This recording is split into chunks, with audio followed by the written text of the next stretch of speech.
గణపతి, నువ్వు గురువు స్థానంలో ఉన్నావు. ఎప్పుడూ నువ్వు మేమందరం తలెత్తుకుని చూసే స్థానంలోనే ఉండాలి.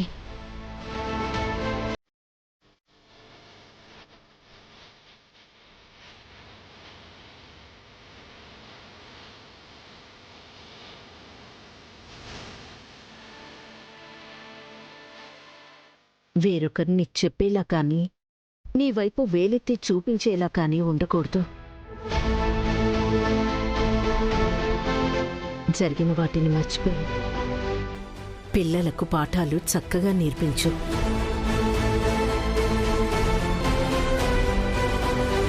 అక్క, నువ్వు అల్లుడికి పాఠాలు చెప్పడం, ఆడేళ్ళు పిల్లలకి పాఠాలు చెప్పడం రోజు జరిగేదేగా.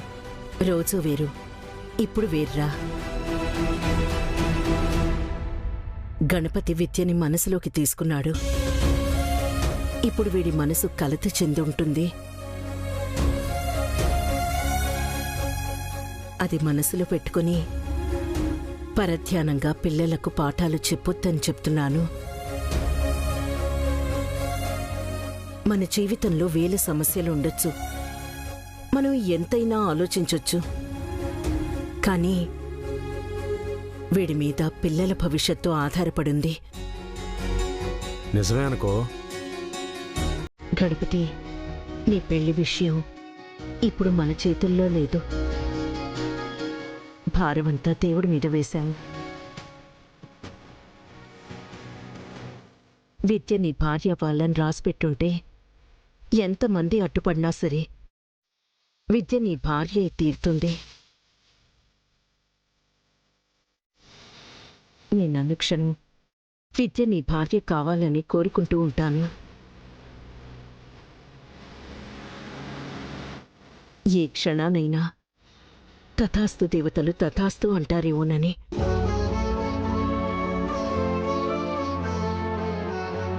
నేనింతలా కోరుకునేది నీకోసమే కాదురా. చిన్నప్పుడే తల్లి ప్రేమని కోల్పోయిన విద్య తల్లి ప్రేమ కోరుకుంటుంది. కనీసం నేనున్నన్ని రోజులైనా విద్యకి తల్లి లేని లోటు తెలియకూడదని ఆశపడుతున్నాన్రా.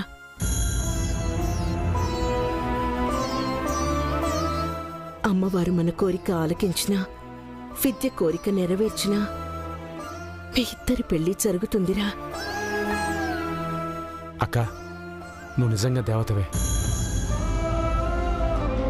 నీకు తమ్ముడిగా పుట్టిన నేను, రే అక్క కడుపున పుట్టిన మీరు, మనందరం అదృష్టవంతులనరా.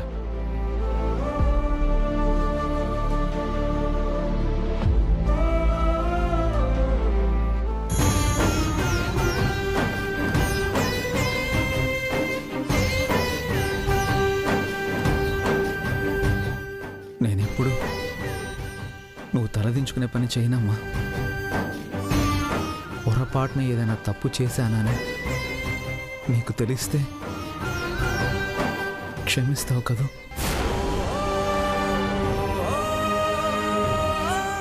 ఏంట్రా అలా అంటున్నావు? నువ్వు తప్పు చేయడం ఏమిట్రా?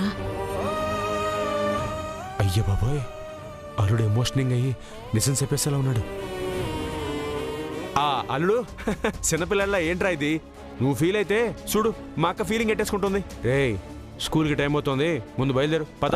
అక్క, నువ్వు క్యారేజ్ అట్టుకురా. నువ్వు పద.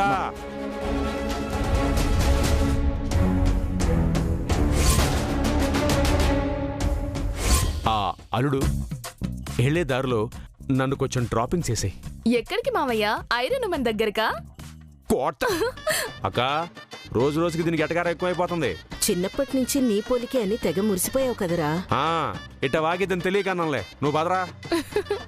Last warning.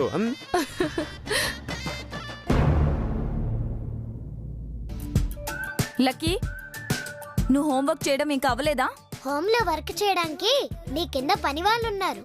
హోంవర్క్ చేయడానికి నా కింద ఎవరు లేరుగా, నేనే చెయ్యాలి. ప్రతి మాటకి బదులు చెప్పడం నీకు బాగా అలవాటైపోయింది. విద్యా, వస్తున్నానన్నా.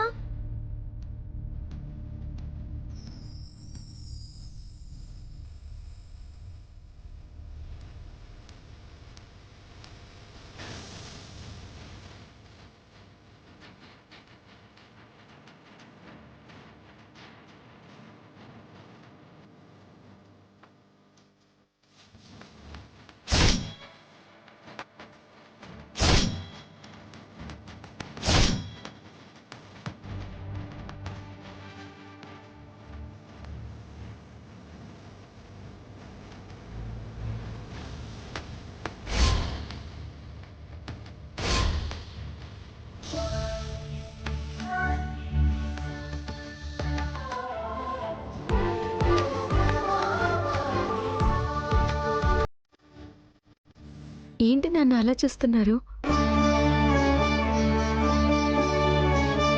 నానమ్మ చీరలో నిన్ను చూడగానే తాతయ్యకి నానమ్మ గుర్తుకొచ్చినట్టుంది.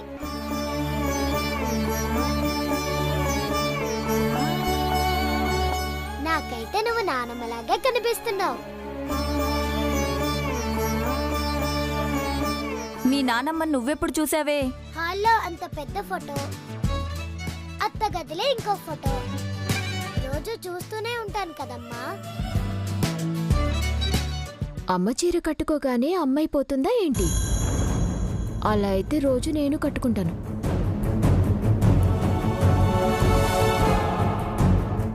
నిజమే అక్క, అమ్మ చీర కట్టుకోగానే అమ్మ అయిపోరు.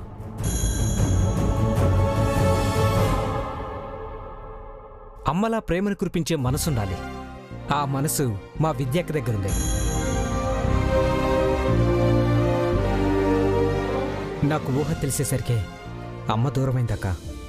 కానీ అమ్మ ప్రేమ ఇలా ఉంటుందా అనుకునేలా నువ్వు మమ్మల్ని చూసుకున్నావు. ఇప్పుడు నిన్ను ఇలా చూస్తుంటే అమ్మే బ్రతికొచ్చి మా ముందు నిలబడ్డట్టుంది.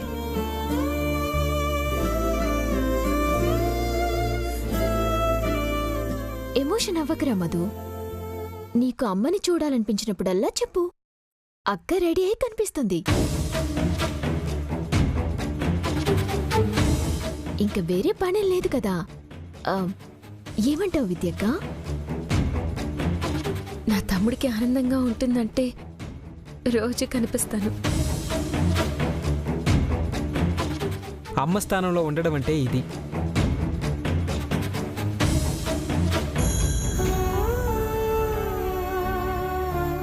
అమ్మా విద్య, నీ మనసులో ఎంత ఆనందంగా ఉందో నీ ముఖంలో కనిపిస్తుందమ్మా.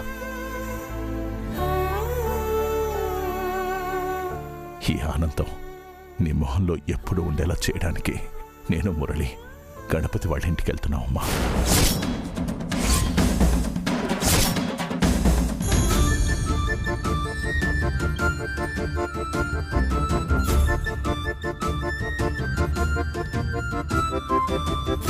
వాళ్ళింటికా? ఎందుకు మావయ్య గారు? పెళ్లి సంబంధం కుదుర్చుకోవడానికి.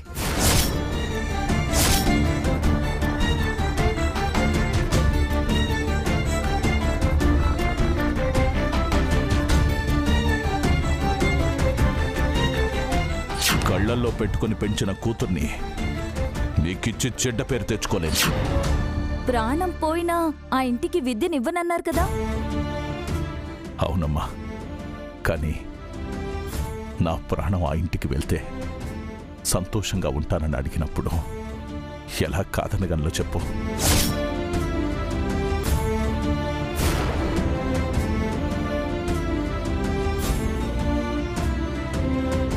ఒక ఆడపిల్ల తండ్రి ఎప్పుడు సంతోషంగా ఉంటాడో తెలుసా అమ్మా? కన్న కూతురు అత్తారింట్లో కోరుకున్న వాడితో ఆనందంగా ఉన్నప్పుడే.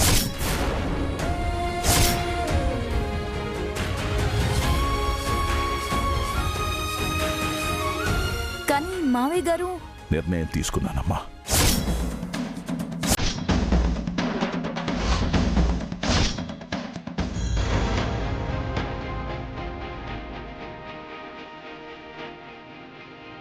కాటుకు పెట్టుకుని అందంగా ఉండే కళ్ళని ఇంకెప్పుడు కన్నీళ్లతో తడవనివ్వకమ్మా.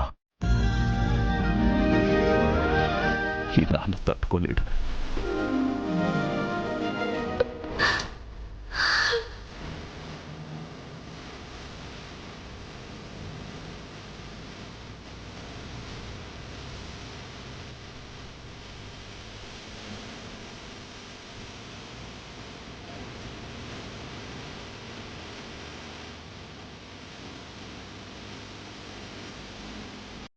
వెళ్ళొస్తావమ్మా.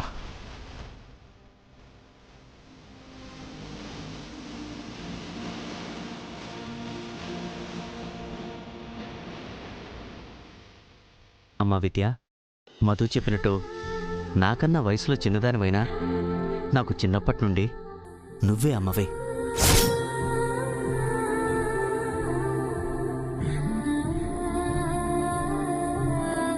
వచ్చేటప్పుడు నీకు నచ్చే శుభవార్తతోనే వస్తాం.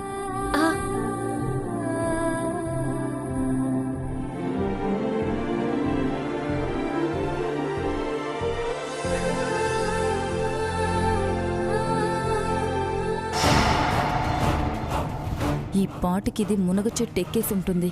వెంటనే కొమ్మని నరకాలి.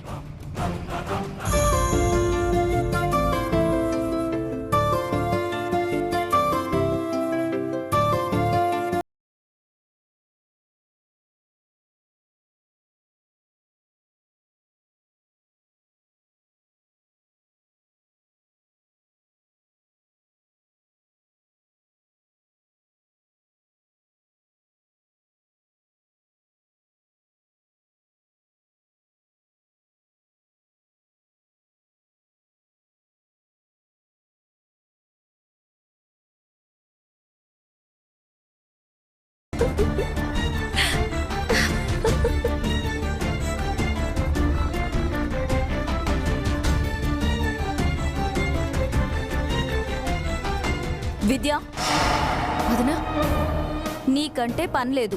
దానికి స్కూల్ ఉంది. నువ్వు వదిలితే చదువుకుంటుంది, లేకపోతే నీలాగే 3వ తరగతిలో ఆగిపోతుంది.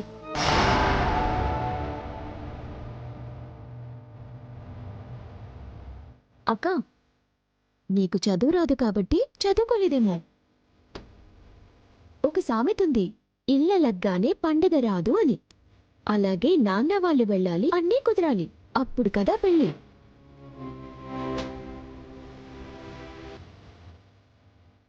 అంటే నీ ఉద్దేశం జరగదు అనా? జరగాలి కదా అంటున్నాను వదినా.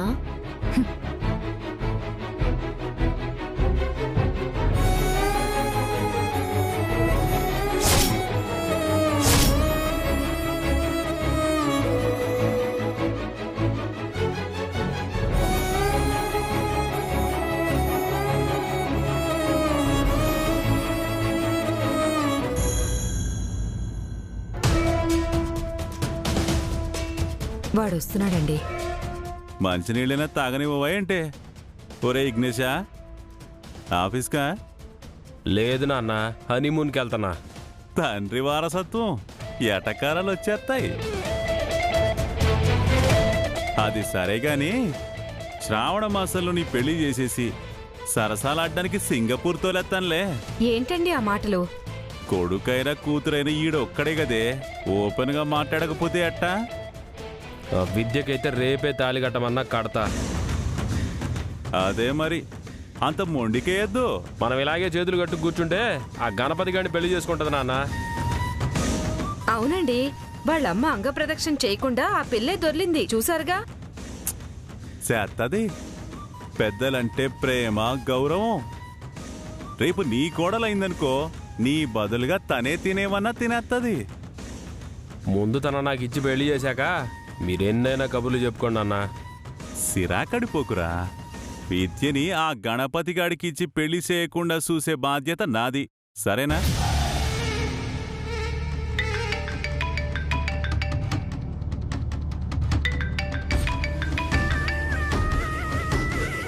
హలో, నేను పద్మశ్రీని మాట్లాడుతున్నాను. ఆదినారాయణమూర్తి గారి కోడలే కదమ్మా? అవునండి. చెప్పమ్మా. మా విద్యని గణపతికిచ్చి పెళ్లి చేస్తానని మా ఇంట్లో వాళ్ళందరికీ మా మావయ్య గారు చెప్పారు.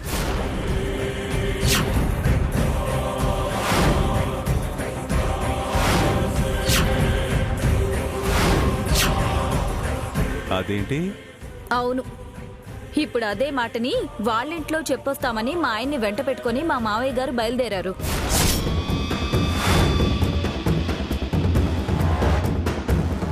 రెండు వారాల కోపాలి అమావాస్య పున్నం వస్తుంది.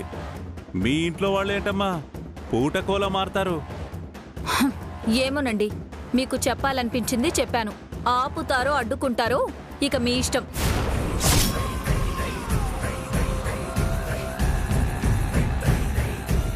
గబాల్న ఫోన్ చేసి టెన్షన్ పెట్టేస్తే నాకేం ఆలోచన వస్తుందమ్మా? ఈ పెళ్లి ఆపాలంటే ఒక్కటే మార్గం. ఏంటో చెప్పమ్మా, చేసేస్తాను.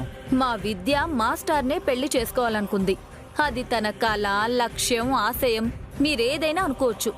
అనుకున్నాం సరే. ఆ గణపతి చేస్తున్న టీచర్ ఉద్యోగాన్ని గనక మీరు పీకించేయగలిగితే మా విద్య తన్ని చేసుకోదు.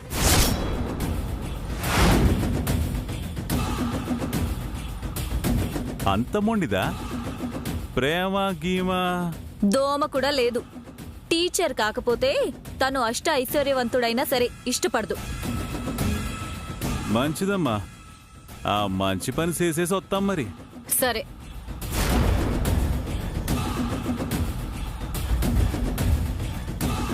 సగం ఆస్తి పైన పర్వాలేదు, ఆ గణపతి గారు మాత్రం టీచర్గా ఉండకూడదు నాన్న. ఆ మాత్రం దానికే ఆస్తి కోసేసుకోవడం దీనికిరా. మీరేం చేస్తారో నాకు అనవసరం. ఆ గణపతి గాడి పెళ్ళం విద్య అన్న మాట నాకినిపించకూడదు.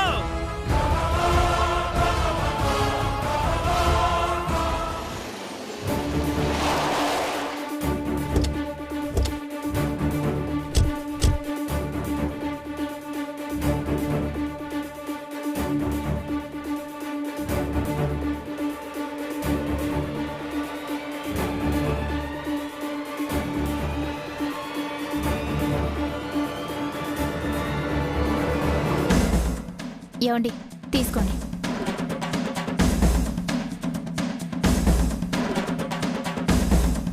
ఇంద్రభవనం లాంటి ఇంట్లో నా కూతురు మహాలక్ష్మిలా ఉండాలనుకున్నాను. మనసు చంపుకొని చివరికి ఇలాంటి ఇంట్లో ఇవ్వాల్సి వస్తుందనుకోలేదు. ఇప్పటికైనా మించిపోయింది లేదు నాన్న. వెనక్కి వెళదాం. చెల్లికి ఎలాగోలా నచ్చ చెప్పచ్చు. విద్య అంత తొందరగా దేని మీద ఆశపడదురా. మొదటిసారి కన్నీళ్లతో నాకు మాస్టారు సంబంధమే కావాలి నాన్న అన్నప్పుడే మాస్టారు సంబంధమే చెయ్యాలనుకున్నానురా. ప్రపంచంలో ఇంకా మాస్టర్లే లేరా నాన్న? రే మురళి, విద్య మనసులో ఆ గణపతి మాస్టారే ఉన్నాడు కదరా. ఆడపిల్ల తన తండ్రిని నోరు తెరిచి తన మనసులో కోరిక కోరినప్పుడు అది తీర్చలేకపోతే ఆ తండ్రికి అంతకు మించిన బాధ ఉండదురా. బయటెవరో వచ్చినట్టున్నారండి. ఏదో కారు కూడా ఉంది. అవునా? చూడుపో. మురళి, పద.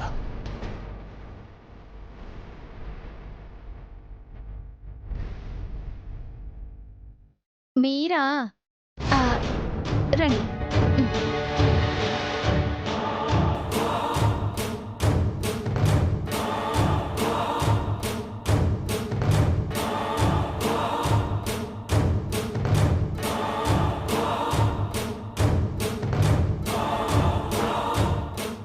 ఏమండి, ఆదినారాయణ గారు వాళ్ళ అబ్బాయి. నమస్కారం. నమస్కారం అండి. నమస్తే, కూర్చోండి.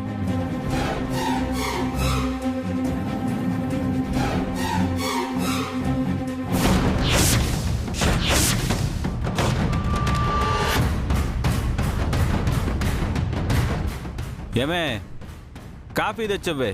వాళ్ళకి మర్యాద తెలియపోయినా మనకు తెలుసు కదా. అలాగేనండి.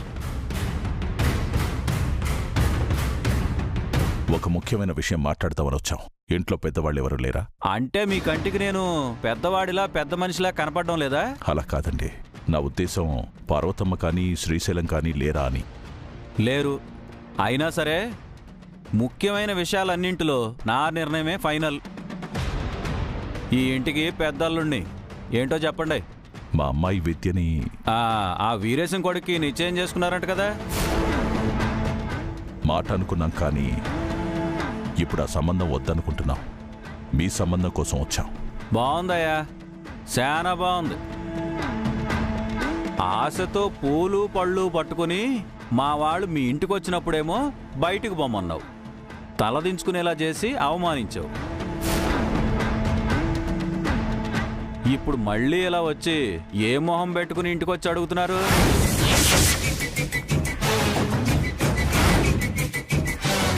కోటీశ్వరులతో వియ్యం కాదనుకుని కయ్యం పెట్టుకున్న వాళ్ళ దగ్గరకు వచ్చి వినయంతో వియ్యం గురించి మాట్లాడుతున్నారంటే కారణం చాలా పెద్దదయ్యే ఉంటుంది.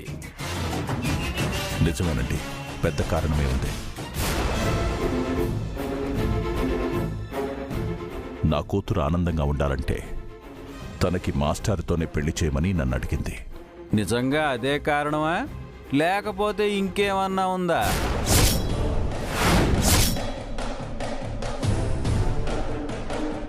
ఇంకేమైనా అంటే?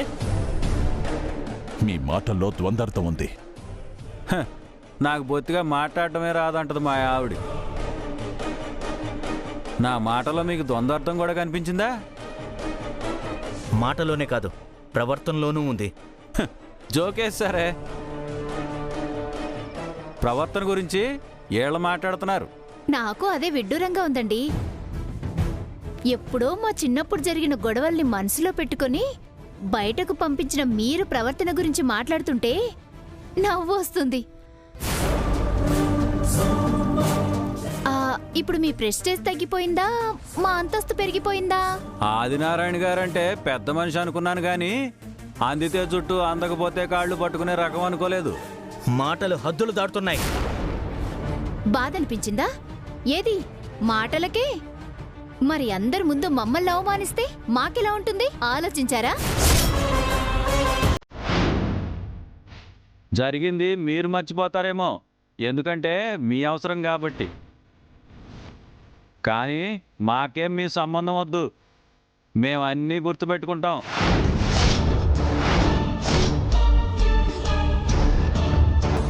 నా బామ్మర్ది అందగాడు, అందులోనూ చదువుకున్నాడు, మాస్టారు. మేం గట్టిగా ప్రయత్నించాలే గాని ఇంటి ముందు మీలాంటి కోటీశ్వర్ల సంబంధాలు 100 క్యూ కొడతాయి.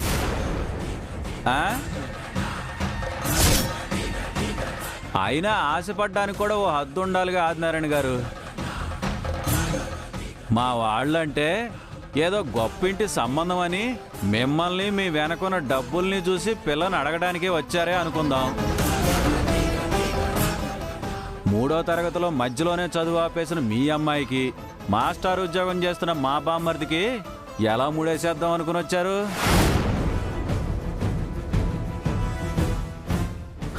ఆ అమ్మాయి చదువుకోలేదని తెలుసుంటే మా వాళ్ళని మీ ఇంటి గుమ్మం కూడా తొక్కనిచ్చేవాడిని కాదు. చదువుకోకపోయినా నా కూతురు సరస్వతీదేవిని. ఇప్పటి వరకు మమ్మల్ని ఎన్ని మాటలన్నా సహించాం. నా కూతుర్ని ఇంకొక్క మాటన్నా పద్ధతిగా ఉండదు.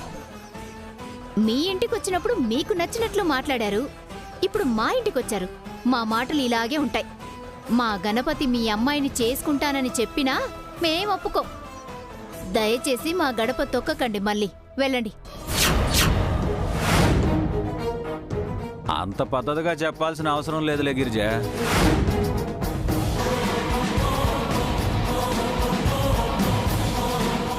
ఇంటి ముందాగే మీరు ఇల్లు చూసి బాధపడినప్పుడే చెప్పానన్న, అవసరమా అని. మీరు నా మాట వినలేదు. విద్య మీద పిచ్చి ప్రేమతో వచ్చారు, ఇప్పుడు మాటలు పడుతున్నారు. ఇల్లు చిన్నగా ఉంటే మనుషుల మధ్య దూరం తక్కువగా ఉంటుంది, ప్రేమలు ఎక్కువగా ఉంటాయనుకున్నాను. మనుషులని, వాళ్ల మనసులని తొందరగా అర్థం చేసుకుంటారు అనుకున్నాను. కానీ ఇలా ఆలోచిస్తూ మాటలతోనే మనుషుల్ని చంపేవాళ్ళు ఈ ఇంట్లో ఉంటారని నేను అస్సలు అనుకోలేదురా.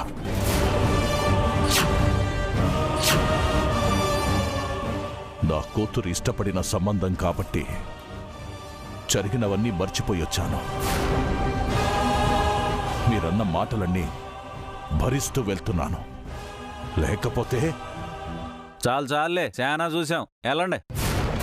రే మురళి, పదరా. పదన్నా.